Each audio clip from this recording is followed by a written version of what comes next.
ਗੀਤ ਲਿਖਣ ਵਾਲੇ ਜਾਂ ਗੀਤ ਗਾਉਣ ਵਾਲੇ ਜੇ ਇੰਨੀ ਕੀ ਗੱਲ ਸੰਭਾਲ ਲੈਣ ਵੀ ਇਹ ਗੀਤ ਮੈਂ ਆਪਣੇ ਟੱਬਰ ਦੇ ਨਾਲ ਬੈਠ ਕੇ ਸੁਣ ਸਕਦਾ ਜੀ, ਤੇ ਸਮਝ ਲਓ ਤੁਸੀਂ ਲਿਟਮਸ ਟੈਸਟ ਪਾਸ ਕਰ ਲਿਆ। ਸੋ ਪੰਜਾਬੀ ਬਹੁਤ ਜ਼ਰੂਰੀ ਹੈ, ਇੱਕ ਸੈਂਟਰਲ ਹਿੱਸਾ ਹੈ ਸਾਡੇ ਘਰਾਂ ਦਾ।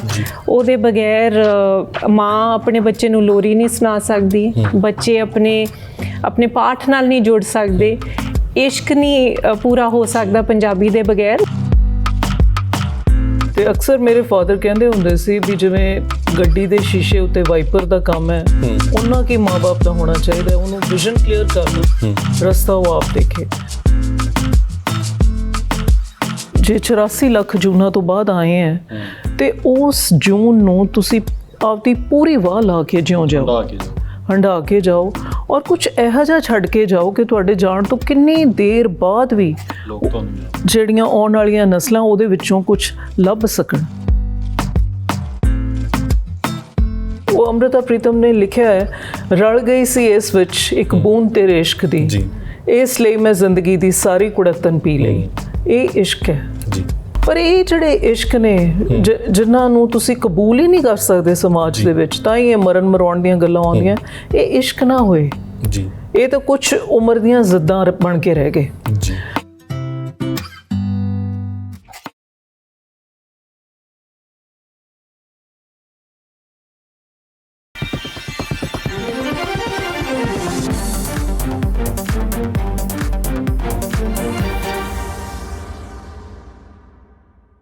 ਕਿੰਨੇ ਹੀ ਰੇਗਿਸਤਾਨ ਆਪਣੀ ਹੋਂਦ 'ਚ ਜਜ਼ਬ ਕਰ, ਇਹ ਸਮੁੰਦਰ ਜਿਹੀ ਸ਼ਖਸੀਅਤ ਦੁਨੀਆ ਦੀ ਨਜ਼ਰ ਕੀਤੀ ਹੈ। ਸਵਾਗਤ ਹੈ ਜੀ ਪ੍ਰਾਈਮ ਏਸ਼ੀਆ ਟੀਵੀ ਦੇ ਸਾਰੇ ਪਰਿਵਾਰ ਦਾ, ਤੇ ਮੈਂ ਜਗਸੀਰ ਲੈ ਕੇ ਹਾਜ਼ਰ ਹਾਂ ਪ੍ਰੋਗਰਾਮ ਪ੍ਰਾਈਮ ਟਾਕ। ਤੇ ਇਸ ਦੇ ਵਿੱਚ ਅੱਜ ਅਸੀਂ ਉਸ ਸ਼ਖਸੀਅਤ ਦੇ ਨਾਲ ਗੱਲਬਾਤ ਕਰਾਂਗੇ ਜਿਨ੍ਹਾਂ ਦੀ ਕਲਮ ਦੇ ਵਿੱਚੋਂ ਇਹ ਲਫ਼ਜ਼ ਨਿਕਲੇ ਨੇ ਜਿਹੜੇ ਮੈਂ ਤੁਹਾਡੇ ਨਾਲ ਹੁਣੇ ਸਾਂਝੇ ਕੀਤੇ ਆ। ਡਾਕਟਰ ਗੁਰਨਾਮ ਸਿੰਘ ਤੀਰ, ਜਿਨ੍ਹਾਂ ਨੂੰ ਆਪਾਂ ਚਾਚਾ ਚੰਡੀਗੜ੍ਹੀਆ ਦੇ ਨਾਮ ਨਾਲ ਵੀ ਜਾਣਦੇ ਹਾਂ, ਹਾਸਰਸ ਲੇਖਕ, ਉੱਚ ਕੋਟੀ ਦੇ ਵਕੀਲ, ਲੇਖਕ, ਪੱਤਰਕਾਰ ਤੇ ਸੀਨੀਅਰ ਸਿਆਸਤਦਾਨ ਰਹੇ ਆਪਣੇ ਸਮੇਂ ਦੇ। ਉਹਨਾਂ ਦੀ ਸਪੁੱਤਰੀ ਬੱਬੂ ਤੀਰ ਜੀ ਸਾਡੇ ਨਾਲ ਮੌਜੂਦ ਨੇ, ਤੇ ਅੱਗੇ ਉਹਨਾਂ ਦੀ ਸਪੁੱਤਰੀ ਸੀਰਤ ਕੌਰ ਗਿੱਲ ਜੀ ਸਾਡੇ ਨਾਲ ਮੌਜੂਦ ਨੇ, ਜਿਨ੍ਹਾਂ ਨੇ ਇਸ ਫੀਲਡ ਦੇ ਵਿੱਚ ਥੋੜ੍ਹਾ ਸਮਾਂ ਪਹਿਲਾਂ ਹੀ ਕਦਮ ਰੱਖਿਆ ਇੱਕ ਕਿਤਾਬ one amazing Sikh at a time ਦੇ ਨਾਲ। ਸਵਾਗਤ ਕਰਦੇ ਹਾਂ ਸਭ ਤੋਂ ਪਹਿਲਾਂ ਉਹਨਾਂ ਦਾ, ਫਿਰ ਇੱਕ ਇੱਕ ਕਰਕੇ ਗੱਲਾਂ ਬਾਤਾਂ ਦਾ ਸਿਲਸਿਲਾ ਉਹਨਾਂ ਦੇ ਨਾਲ ਸ਼ੁਰੂ ਕਰਦੇ ਹਾਂ। ਸਵਾਗਤ ਹੈ ਜੀ ਪ੍ਰਾਈਮ ਏਸ਼ੀਆ ਟੀਵੀ ਦੇ ਵਿਹੜੇ ਦੇ ਵਿੱਚ ਤੁਹਾਡਾ। ਬੜੀ ਮਿਹਰਬਾਨੀ ਜੀ, ਬਹੁਤ ਚੰਗਾ ਲੱਗ ਰਿਹਾ ਇੱਥੇ ਆ ਕੇ। ਥੈਂਕ ਯੂ ਜੀ। ਸਭ ਤੋਂ ਪਹਿਲਾਂ ਆਪਾਂ ਗੱਲਬਾਤ ਕਰੀਏ ਸ਼ੁਰੂਆਤੀ ਦੌਰ ਦੇ ਬਾਰੇ ਦੇ ਵਿੱਚ। ਤੁਹਾਡੇ ਤੋਂ ਆਪਾਂ ਸ਼ੁਰੂ ਕਰਦੇ ਹਾਂ, ਤੁਸੀਂ ਇਸ ਖੇਤਰ ਦੇ ਵਿੱਚ ਕਿਵੇਂ ਆਏ? ਤੁਹਾਡੇ ਫਾਦਰ ਸਾਹਿਬ ਦੇ ਹੁੰਦੇ ਹੀ ਉਹਨਾਂ ਨੇ ਤੁਹਾਨੂੰ ਜਿਹੜੇ ਗੁਣ ਦੇਣੇ ਸ਼ੁਰੂ ਕਰਤੇ ਸੀ, ਜਾਂ ਉਸ ਤੋਂ ਬਾਅਦ ਤੁਹਾਨੂੰ ਲੱਗਿਆ ਵੀ ਮੈਨੂੰ ਇਸ ਫੀਲਡ ਦੇ ਵਿੱਚ ਐਂਟਰ ਕਰਨਾ ਚਾਹੀਦਾ? ਸਾਡੇ ਵੇਲਿਆਂ ਦੇ ਵਿੱਚ ਮਾਂ-ਬਾਪ ਬੜਾ ਲਿਮਿਟਡ ਰੋਲ ਪਲੇ ਕਰਦੇ ਹੁੰਦੇ ਸੀ ਆਪਣੇ ਬੱਚਿਆਂ ਦੀ ਜ਼ਿੰਦਗੀ ਦੇ ਵਿੱਚ ਜੀ। ਤੇ ਅਕਸਰ ਮੇਰੇ ਫਾਦਰ ਕਹਿੰਦੇ ਹੁੰਦੇ ਸੀ ਵੀ ਜਿਵੇਂ ਗੱਡੀ ਦੇ ਸ਼ੀਸ਼ੇ ਉੱਤੇ ਵਾਈਪਰ ਦਾ ਕੰਮ ਹੈ, ਉਹਨਾਂ ਕੀ ਮਾਂ-ਬਾਪ ਦਾ ਹੋਣਾ ਚਾਹੀਦਾ, ਉਹਨੂੰ ਵਿਜ਼ਨ ਕਲੀਅਰ ਕਰ ਦਿਓ, ਰਸਤਾ ਉਹ ਆਪ ਦੇਖੇ ਜੀ। ਸੋ ਕੋਈ ਕਿਸੇ ਦੀ ਕੋਸ਼ਿਸ਼ ਨਹੀਂ ਸੀ ਲਿਆਉਣ ਦੀ, ਨਾ ਇੰਨਾ ਸੀਰੀਅਸਲੀ ਕੋਈ ਲੈਂਦਾ ਸੀ ਇਹਨਾਂ ਚੀਜ਼ਾਂ ਨੂੰ, ਪੜ੍ਹਾ ਰਹੇ ਸੀ ਬਸ ਚੁੱਪ-ਚਾਪ। ਪਰ ਕੁਦਰਤੀ ਗੱਲ ਹੈ ਕਿ ਬਚਪਨ ਦੇ ਵਿੱਚ ਇੱਕ ਇਹੋ ਜਿਹੀ ਗੱਲ ਹੋਈ ਕਿ ਕਿਤੇ ਮੇਰੇ ਫਾਦਰ ਨੇ ਸਾਡੇ ਨਾਲ ਤੁਰੇ ਜਾਂਦੇ ਇੱਕ ਸ਼ਖਸ ਨੂੰ ਉਹਦਾ ਤਾਰੁਫ ਕਰਾਇਆ, ਤੇ ਮੇਰਾ ਨਹੀਂ ਕਰਾਇਆ, ਮੈਂ ਬੱਚਾ ਸੀ। ਮੇਰੇ ਅਨਭੋਲ ਜਿਹੇ ਦਿਮਾਗ 'ਚ ਆਇਆ ਵੀ ਸ਼ਾਇਦ ਮੈਨੂੰ ਇਸ ਕਰਕੇ ਇਗਨੋਰ ਕੀਤਾ ਗਿਆ ਵੀ ਮੈਂ ਰਾਈਟਰ ਨਹੀਂ ਹੈ। ਤਾਂ ਉਹ ਯਤਨ ਸ਼ੁਰੂ ਹੋ ਗਿਆ। ਪਰ ਜਿਹੜੀ ਗੱਲ ਮਹਿਸੂਸ ਕਰ ਸਕਣ ਦੇ ਸਫ਼ਰ ਤੋਂ ਲੈ ਕੇ ਗੱਲ ਕਹਿ ਸਕਣ ਦੀ ਤਾਕਤ ਤੱਕ ਇੱਕ ਬੜਾ ਲੰਬਾ ਵਕਤ ਸੀ। ਬੜੇ ਡਿੱਗਦੇ ਢਹਿੰਦੇ ਮੇਰਾ ਖਿਆਲ ਰਸਤਾ ਤਿਆਰ ਹੋ ਗਿਆ। ਸੀਰਤ ਜੀ, ਤੁਹਾਡੀਆਂ ਕੀ ਯਾਦਾਂ ਸ਼ੁਰੂ ਤੋਂ ਇਹਨਾਂ ਦੇ ਮਤਲਬ ਇਸ ਸਫ਼ਰ ਨੂੰ ਲੈ ਕੇ? ਕੁਛ ਵੀ ਤੁਹਾਡੇ ਜ਼ਿਹਨ ਦੇ ਵਿੱਚ ਹੋਵੇ ਵੀ ਸ਼ੁਰੂ ਤੋਂ ਬੱਚਾ ਆਪਣੇ ਮਾਤਾ ਪਿਤਾ ਨੂੰ ਦੇਖਦਾ ਹੈ ਨਾ? ਜੀ ਬਿਲਕੁਲ। ਇੱਕ ਯਾਦ ਮੇਰੀ ਹਮੇਸ਼ਾ ਆ ਰਹੀ ਹੈ ਕਿ ਮੰਮਾ ਨੂੰ ਹਮੇਸ਼ਾ ਇੱਕ ਕਾਪੀ ਤੇ ਪੈਨ ਦੇ ਨਾਲ ਵੇਖਿਆ ਜੀ। ਕਿਤੇ ਅਸੀਂ ਬਾਹਰ ਵੀ ਗਏ, ਉਹਨਾਂ ਦੇ ਪਰਸ 'ਚ ਹੋਰ ਕੁਝ ਹੋਵੇ ਨਾ ਹੋਵੇ, ਇੱਕ ਕਲਮ ਜ਼ਰੂਰ ਹੁੰਦੀ ਸੀ।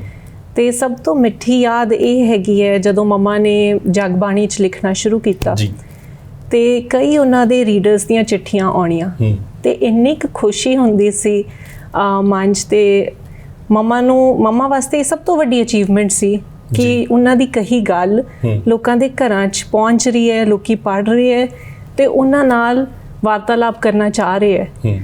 ਸੋ ਮੈਨੂੰ ਹਜੇ ਵੀ ਯਾਦ ਹੈ, ਅਸੀਂ ਬੈਠਣਾ ਉੱਥੇ ਵਿਹੜੇ ਦੇ ਵਿੱਚ ਤੇ ਮੰਮਾ ਨੇ ਉਹ ਚਿੱਠੀਆਂ ਖੋਲ੍ਹੀਆਂ ਤੇ ਪੜ੍ਹ ਕੇ ਸਾਨੂੰ ਸਾਰਿਆਂ ਨੂੰ ਸੁਣਾਉਣੀਆਂ।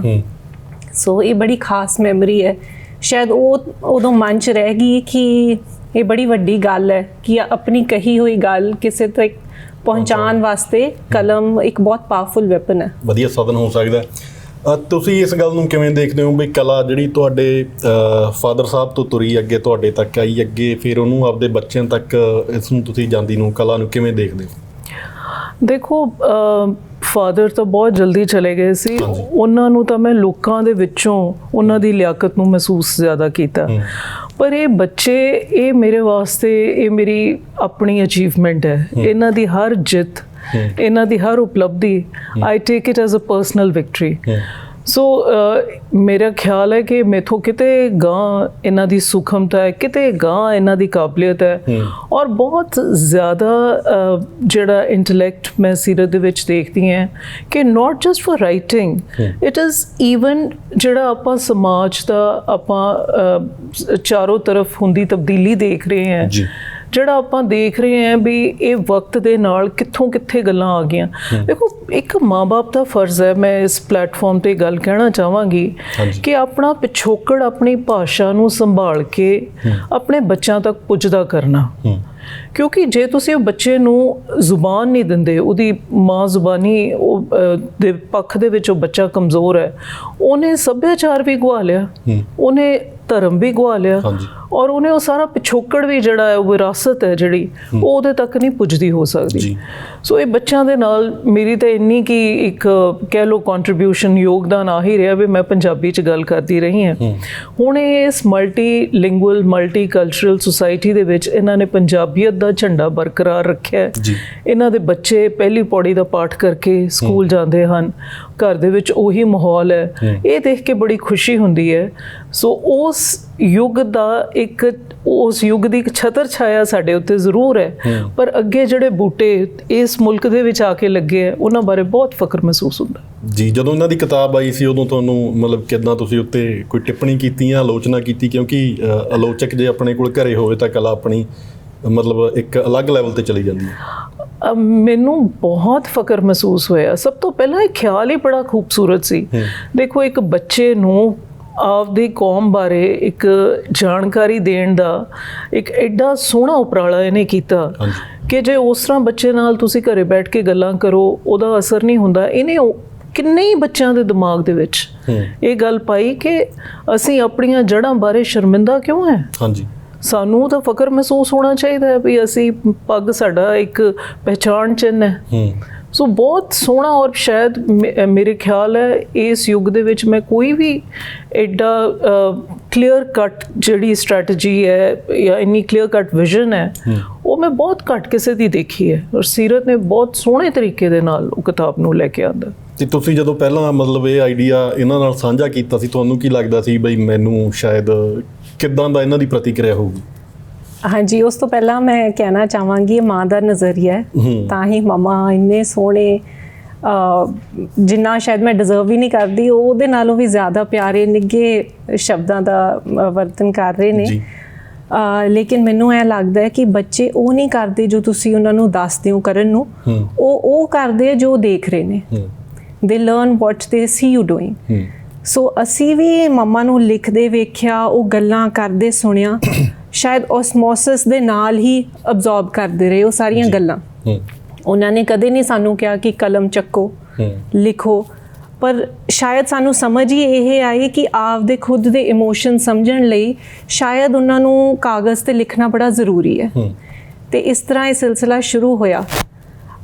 ਤੇ ਫਿਰ ਮੈਂ ਆਉਣੀ ਹੈ ਤੁਹਾਡੇ ਕੁਐਸਚਨ 'ਤੇ। ਤੁਸੀਂ ਪੁੱਛ ਰਹੇ ਸੀ ਕਿ ਕਿਸ ਤਰ੍ਹਾਂ ਇਹਨਾਂ ਦਾ ਰਿਐਕਸ਼ਨ ਰਿਹਾ ਜਦੋਂ ਗੱਲ ਕੀਤੀ।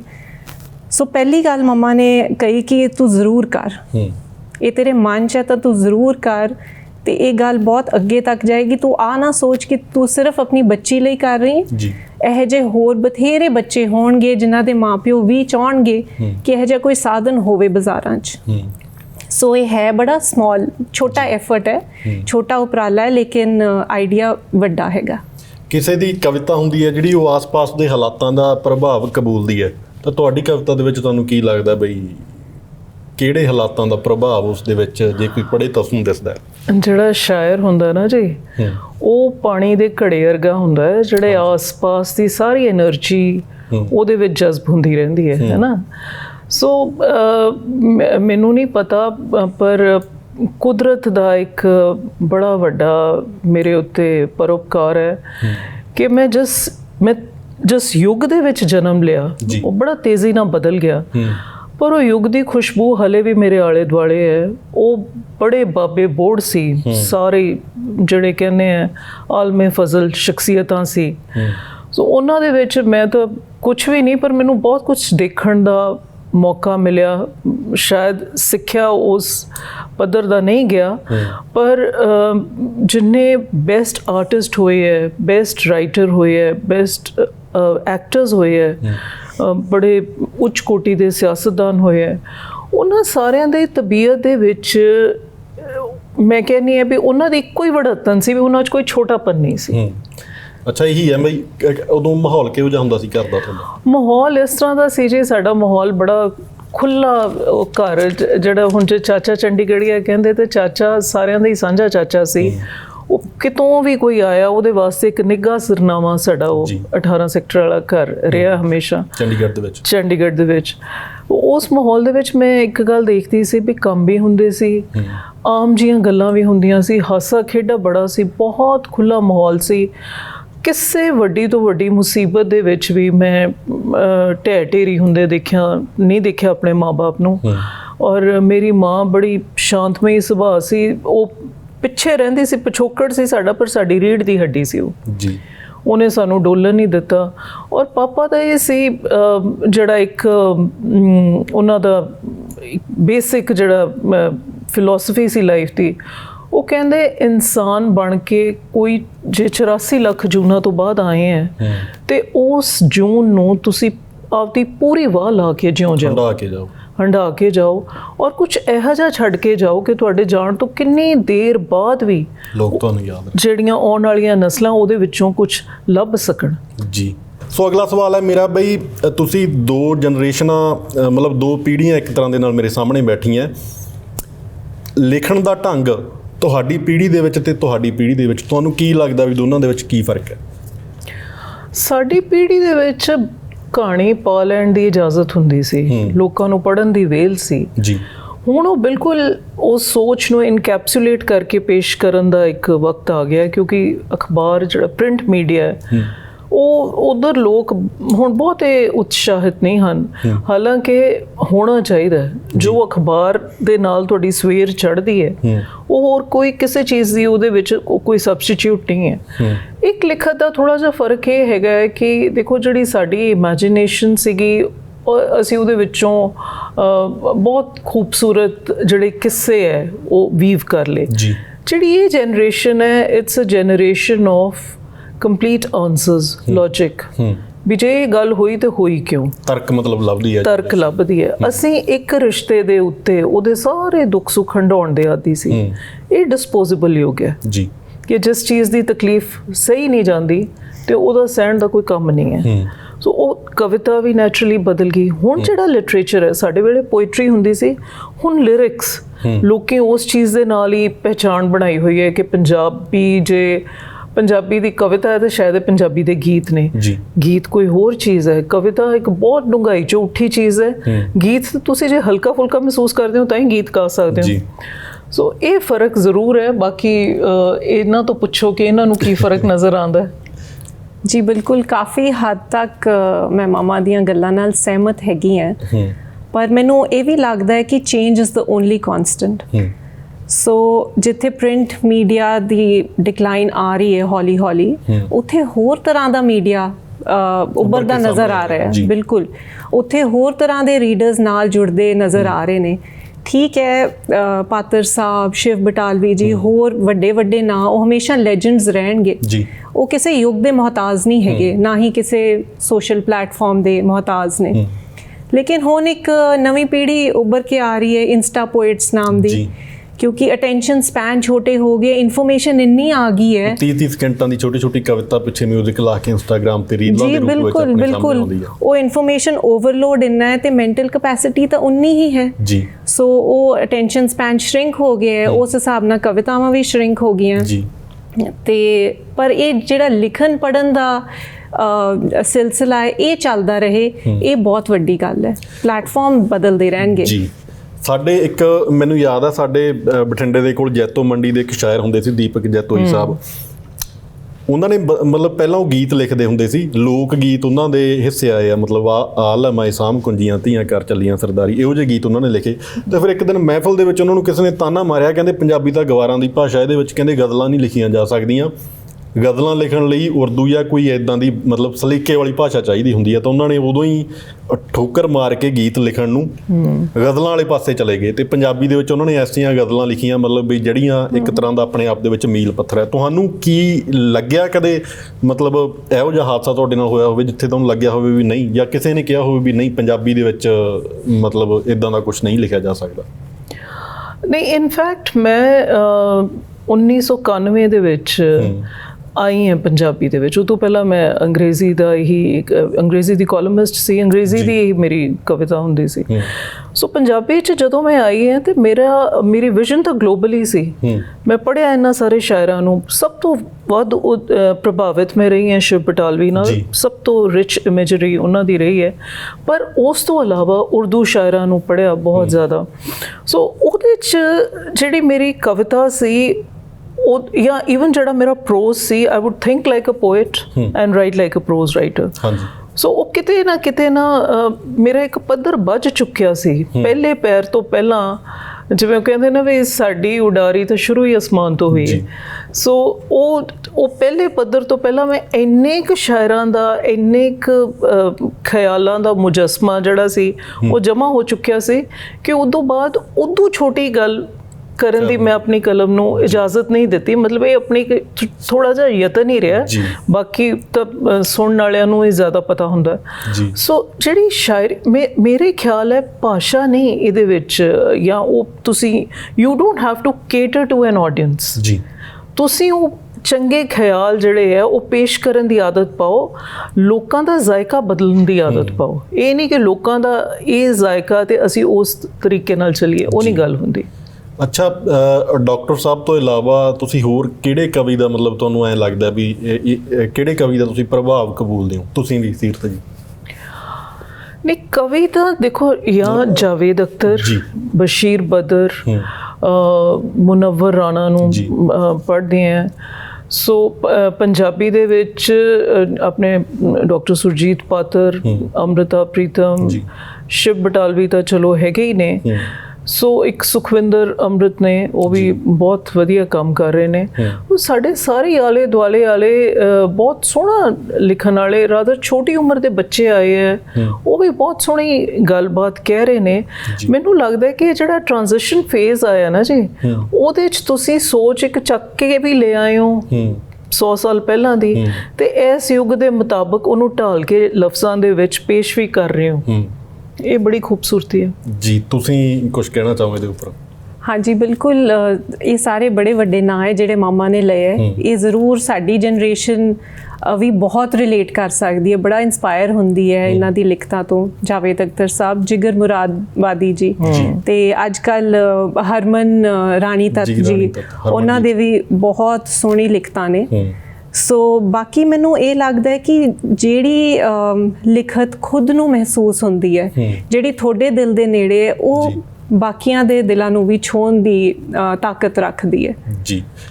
ਪੰਜਾਬੀ ਦਾ ਤੁਸੀਂ ਭਵਿੱਖ ਆਪਾਂ ਜਿੱਥੋਂ ਆਏ ਆ ਉੱਥੇ ਵੀ ਤੇ ਇਹਨਾਂ ਦੇਸ਼ਾਂ ਦੇ ਵਿੱਚ ਵੀ ਤੁਸੀਂ ਕਿਵੇਂ ਦੇਖਦੇ ਹੋ? ਕਿਉਂਕਿ ਜੇ ਮੈਂ ਆਪਣੇ ਤਜਰਬੇ ਨਾਲ ਤੁਹਾਨੂੰ ਦੱਸਾਂ ਤਾਂ ਮਤਲਬ ਮੈਨੂੰ ਲੱਗਦਾ ਵੀ ਜੇ ਮੈਂ 20 ਬੰਦਿਆਂ ਨਾਲ ਗੱਲ ਕਰਾਂ ਤਾਂ 20 ਦੇ ਵਿੱਚੋਂ ਸ਼ਾਇਦ 10 ਨੂੰ, ਖਾਸ ਕਰਕੇ ਜਿਹੜੇ ਸ਼ਹਿਰਾਂ ਦੇ ਪਿਛੋਕੜ ਤੋਂ ਆਉਂਦੇ ਆ, ਉਹਨਾਂ ਨੂੰ ਹੋੜਾ ਕਨੌੜਾ ਵੀ ਨਹੀਂ ਸਹੀ ਬੋਲਣਾ ਆਉਂਦਾ, ਹੈ ਨਾ? ਤਾਂ ਤੁਸੀਂ ਇਸ ਗੱਲ ਨੂੰ ਕਿਵੇਂ ਦੇਖਦੇ ਹੋ? ਪੰਜਾਬੀ ਸੰਭਾਲਣਾ ਪੰਜਾਬੀਆਂ ਦਾ ਕੰਮ ਹੈ ਜੀ। ਇਹ ਉਹਨਾਂ ਦੀ ਇੱਕ ਬਹੁਤ ਵੱਡੀ ਜਜ਼ਬਾਤੀ ਜ਼ਿੰਮੇਵਾਰੀ ਹੈ, ਔਰ ਇਹ ਘਰਾਂ ਤੋਂ ਸ਼ੁਰੂ ਹੁੰਦੀ ਹੈ ਜੀ। ਘਰਾਂ ਤੋਂ ਹੋ ਕੇ ਕੌਮਾਂ ਤੱਕ ਆਉਂਦੀ ਹੈ, ਕੌਮਾਂ ਤੋਂ ਹੋ ਕੇ ਮੁਲਕਾਂ ਤੱਕ ਆਉਂਦੀ ਹੈ। ਸੋ ਇਹ ਇਸ ਮੁਲਕ ਦੇ ਵਿੱਚ ਸਗੋਂ ਬੱਚੇ ਬੜੇ ਠਹਿਰੇ ਹੋਏ, ਬੜੇ ਆਪਣੇ ਕੰਮ ਨੂੰ ਸਮਰਪਿਤ ਨੇ। ਲੈਵਲ ਆਫ ਕਮਿਟਮੈਂਟ ਜਿੱਥੇ ਤੁਹਾਡਾ ਇੰਨਾ ਹਾਈ ਹੁੰਦਾ ਜ਼ਿੰਦਗੀ ਦੇ ਵਾਸਤੇ, ਉੱਥੇ ਤੁਸੀਂ ਆਪਦਾ ਪਿਛੋਕੜ ਕਿਤੇ ਪਿੱਛੇ ਵਿਲਕਦਾ ਰੋਂਦਾ ਨਹੀਂ ਛੱਡ ਕੇ ਆਉਂਦੇ, ਉਹਨੂੰ ਨਾਲ ਹੀ ਲੈ ਕੇ ਆਉਂਦੇ। ਉੱਥੇ ਪੰਜਾਬੀ ਦਾ ਇਹ ਹੈਗਾ ਕਿ ਉਹ ਚਲੋ ਸਾਡੇ ਘਰਾਂ ਦੇ ਵਿੱਚ ਬੋਲੀ ਜਾਣ ਵਾਲੀ ਭਾਸ਼ਾ ਹੈ। ਕੁਝ ਲੋਕ ਇਸ ਚੀਜ਼ ਨੂੰ ਕੈਜੂਅਲੀ ਲੈਂਦੇ, ਉਹ ਆਪਣੇ ਬੱਚਿਆਂ ਨੂੰ ਇਸ ਭਾਸ਼ਾ ਦੇ ਨਾਲ ਜਾਣੂ ਨਹੀਂ ਕਰਾਉਂਦੇ। ਕੁਝ ਅਜਿਹੇ ਹਨ ਜਿਨ੍ਹਾਂ ਨੂੰ ਇਹ ਲੱਗਦਾ ਹੈ ਕਿ ਸਾਡੇ ਬੱਚੇ ਮੰਗਵੇਂ ਜੀ ਭਾਸ਼ਾ ਦੇ ਉੱਤੇ ਇਹਨਾਂ ਨੂੰ ਗੱਲ ਕਹਿਣ ਦੀ ਆਦਤ, ਮੰਗਵੇਂ ਖੰਭਾਂ ਨਾਲ ਉਡਾਰੀ ਬਹੁਤੀ ਉੱਚੀ ਨਹੀਂ ਭਰੀ ਜਾਂਦੀ। ਸੋ ਇਹਨਾਂ ਨੂੰ ਆਪਦੀ ਭਾਸ਼ਾ ਦਿਓ, ਭਾਸ਼ਾ ਦਾ ਮਾਣ ਦਿਓ। ਉਹ ਜਦੋਂ ਦਿੱਤਾ ਜਾਂਦਾ ਹੈ ਤਾਂ ਬਾਕੀ ਸਾਰਾ ਕੁਝ ਤਾਂ ਬੱਚੇ ਆਪ ਹੀ ਸਿੱਖ ਲੈਂਦੇ ਆ। ਜੀ, ਤੁਹਾਡਾ ਕੀ ਵਿਚਾਰ ਹੈ ਸੀਰਤ ਜੀ ਇਸ ਨੂੰ ਲੈ ਕੇ? ਤੁਸੀਂ ਮਤਲਬ ਕੀ ਕੋਸ਼ਿਸ਼ ਕਰ ਰਹੇ ਹੋ ਵੀ ਇਹ ਜਿਹੜਾ ਵਿਰਾਸਤ ਹੈ ਤੁਹਾਨੂੰ ਮਿਲੀ ਹੋਈ, ਇਹਨੂੰ ਅੱਗੇ ਪਾਸ ਔਨ ਕੀਤਾ ਜਾਵੇ?